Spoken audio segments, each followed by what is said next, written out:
Chapter 21. 2 cars were parked in front of Miss Emma's house, and as I got closer, I saw that one was Reverend Ambrose's. The porch light was on, and though I didn't feel like going into the house, I thought I owed Miss Emma that respect. The door was shut against the cold, but someone opened it immediately when I knocked. The room was crowded and warm from a nice fire in the fireplace. People spoke quietly, but still it was noisy. Inez was there, and I asked her about Miss Emma. She nodded toward the bed. Miss Emma lay under a quilt, her head resting on 2 pillows. The mosquito bar hung on the bed behind her. I asked her how she felt. She did not answer. Only a slight movement at the corners of her mouth showed that she had heard me. Her eyes were looking at something that was not in the room. I left the bed and went into the kitchen, where most of the talking was going on. My aunt was in charge back there. As Miss Emma's best friend, she was taking over now that Miss Emma had taken to her bed. She was at the stove making coffee. You could smell the Lausanne coffee all over the kitchen. Reverend Ambrose was sitting at the table, talking to a couple of people who did not live in the quarter. He gave me a long, hard look to let me know what he thought of me, but I already knew what he thought of me, and I turned away from him. Irene, who was helping my aunt in the kitchen, asked me if I wanted a cup of coffee. I told her no, and I thanked her for taking over the class for me that afternoon. She told me she liked the practice. I knew that she wanted to be a teacher. My aunt heard us talking and turned from the stove to look at me. I could see in her face that she and Reverend Ambrose had a conversation about me, and he had probably said some things that I would not care to hear. She told me that my food was on the back of the stove at home, but I would have to warm it if I wanted to eat. She had nothing else to say to me and started talking to someone else. After I had been there 10 minutes, I left the house. At home, I lit a fire to warm the food. Cabbage with salt pork and Irish potatoes. I didn't have to warm up the cornbread. I made a fire in my aunt's room so it would be warm when she came home, and when I went to my side of the house and lit a fire there too. By now the food was warm, and I went back into the kitchen to eat, sitting near the stove, with the plate balanced on my left hand. I had just finished eating and was washing the plate in the pan of soap water when I heard someone come up the front porch. Vivian was at the door. We stood there looking at each other a moment. Then she came in and took off her coat and galoshes. We went to sit by the fire in my room. I told her the only thing I could offer her was a cup of coffee. We went into the kitchen and warmed the coffee and returned to my room to sit by the fire. After I heard about it, I knew I had to see you, she said. I was coming to you tonight. I didn't know that. I'm glad you came. We finished our coffee, and I took the empty cups to the kitchen and washed them. When I came back to the room, I asked Vivian to lie on the bed beside me. We lay on our sides for a while, then we lay on our backs looking up at the ceiling. The room's only light came from the fireplace. When are you going back? Vivian asked me. I don't know, I said. I'll have to talk to Miss Emma. Have you seen her? She's in bed. Vivian was quiet a moment. Is that her house up there where the cars are? Yes. I wanted to stop in, but I didn't know if I should. You can go by before you leave. You think I ought to? She asked. I want you to, I said. You think this is a good time? I think so. I don't want to cause any trouble. You won't. I want them to like me, she said. They will. They'll have to. I don't want it that way. I'm going to live my own life, Vivian, and I hope you're part of it. If they like it, it's all right. If they don't, it's the same. Vivian was quiet. We were holding hands, laying very close together with all of our clothes on. After 15 or 20 minutes, we got up and got our coats. Vivian put on her galoshes. Her car was parked behind mine in front of the house. I said that we could come back and get her car later, and I told her to walk in my tracks so her galoshes would not get muddy. We could hear the people inside the house as we came to the porch. There were more people at the house now, and we had to push our way through to reach the bed. I brought someone to see you, Miss Emma, I said. Vivian moved closer to the bed, and Miss Emma's face showed that she remembered her. Vivian leaned over and whispered something to Miss Emma, and as she stood back, Miss Emma's eyes followed her. I could see in her eyes that she was pleased with what Vivian had said. I introduced Vivian to others in the room. Then she went into the kitchen. Tonty Lou was at the stove pouring hot water over the coffee grounds while talking to Miss Sarah James. Miss Sarah greeted me, and my aunt turned around and saw Vivian standing there. Miss Louise, Vivian said. Miss, Tonty Lou said, very polite. She really knew how to be polite to people when she felt they were interfering with something that belonged to her. She would not look at me. Irene Cole came into the kitchen, and she gave Vivian the same look, polite but cold. I introduced Vivian to her. Vivian nodded and smiled. Irene nodded but did not smile. I can get you a cup of coffee? She asked Vivian. Yes, thank you, Vivian said. I knew Vivian didn't want the coffee, but it would have seemed impolite for her to refuse it. With her cup of coffee, Vivian and I went into the front room again. Inez told me that Miss Emma wanted to speak to me before I left. I went back to the bed. Miss Emma nodded for me to sit down. The people who stood near the bed moved away so that Miss Emma and I could speak in privacy. Miss Emma looked up at me, and I was hoping that she would not start crying again. I felt very uncomfortable just sitting there. I don't know when I can go back up there, she said. She was speaking slowly and just above a whisper. She was not trying to keep others from hearing her. She had cried so much that she could not speak any louder.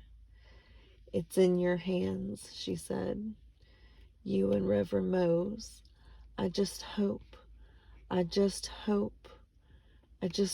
y'all work together.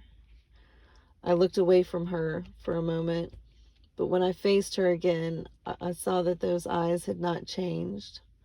I told her that I would try, and I stood up and looked around for Vivian. She was standing with one of my students by the door of the kitchen. Vivian was nodding and smiling. That's your girlfriend, Mr. Wiggins? The boy asked when I came over. Yes, I said. You're not trying to steal her, are you? Sir? The boy seemed surprised. No, sir. She's too old for me. Vivian laughed. You're about ready? I asked her. She took her empty coffee cup to the kitchen, and when she returned to the front room, she went to the bed to let Miss Emma know she was leaving. I saw Miss Emma watching her as she came back to me. I need a stiff drink, I said when we were outside. You don't have anything in your car, do you? Nothing, Vivian said. What time is it? I asked. 7:30, 7:45, Vivian said without looking at her little wristwatch. It's still early. I'll follow you back to town. There's nothing closer? Not unless I went to that back room at the corner store. You know I can't do that. It was dark after leaving the yard, and we walked single file and close to the ditch until we reached the cars. I opened the door, and Vivian got inside and rolled down the window. I'll see you at the Rainbow, I said, and kissed her. I showed her a place to turn around, and I got into my car and followed her red lights out of the quarter. 20 minutes later, we were sitting at a table in the Rainbow Club in Bayonne. I asked for a brandy set up, and Shirley brought us half a pint of Christian Brothers, a small pitcher of water, a bowl of ice, and 4 glasses. We drank the brandy straight up from 2 glasses. Then we followed it with ice water from the other glasses. I think Irene is in love with you, Vivian said suddenly, as though she had just been holding this in for a while. Just as my aunt is, I said. The other way, Vivian said. I can name about a dozen younger than Irene, and about that many as old as my aunt who are in love with me, I said. But I only love one woman. Don't you think she loves you? Vivian asked seriously. Sure, I said. I mean it, she said. I'm not playing. I mean it too, I said. I had taken a good shot of the brandy, and I was beginning to feel much better. Irene loves me, my aunt loves me, the rest of them love me too, and don't want an outsider taking me away from them. They want me for their own. Isn't that how it is everywhere? I don't know anything about everywhere, Vivian said. Of course you do, I said. It's the same old story. People want to keep a local boy for themselves because they have so little. I'm not talking about the people, Vivian said. I'm talking about Irene with those big brown cow eyes. Big brown cow eyes, I said. You know what I'm talking about, Vivian said. Don't tell me you're jealous of that child. Well, what? Is she in love with you?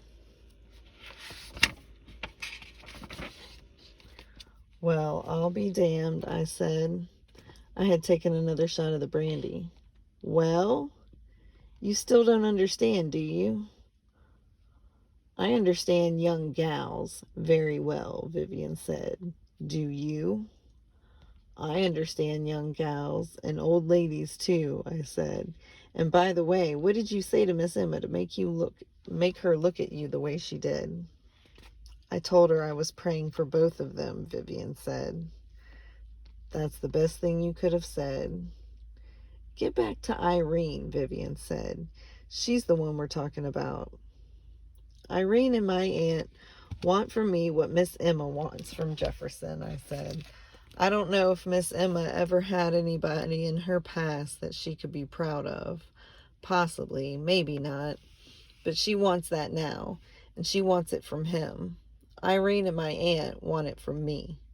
Miss Emma knows that the state of Louisiana is about to take his life, but before that happens, she wants something to remember him by. Irene and my aunt both know that one day I will leave them, but they are not about to let me go without a fight. It's the same thing, the very same thing. Miss Emma needs a memory. Do you know what she told me when I sat on the bed? That Reverend Ambrose and I should get along, and together, we should try to reach Jefferson. Why not only Reverend Ambrose? Why not only the soul? No, she wants memories. Memories of him standing like a man. Oh, she will meet him soon, and she knows that.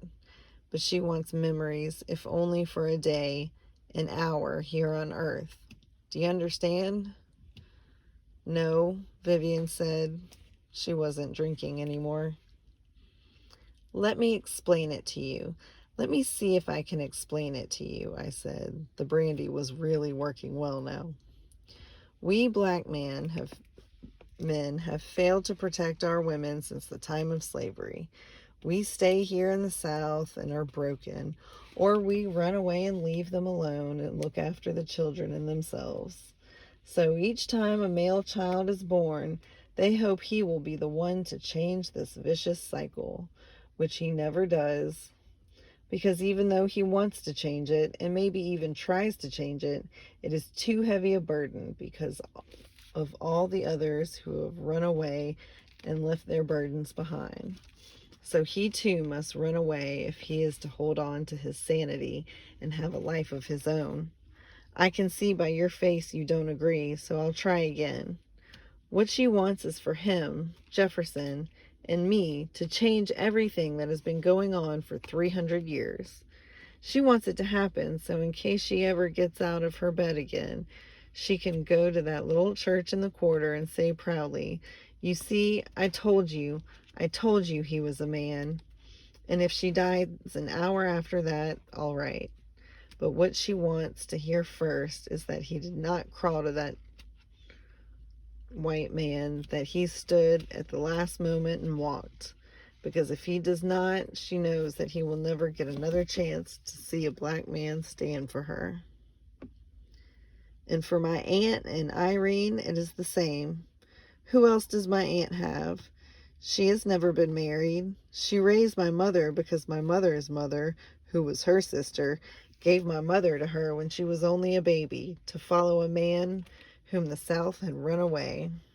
Just as my own mother and my own father left me with her for greener pastures.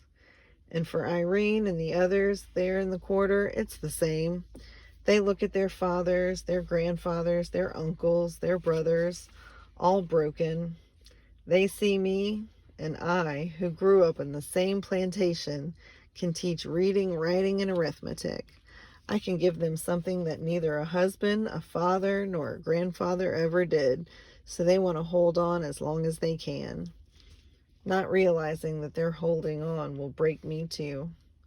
That in order for me to be what they think I am, what they want me to be, I must run as the others have done in the past. I drink. Now do you see? Do you see? Will that circle ever be broken? I drink some ice water to chase down the brandy. It's up to Jefferson, my love.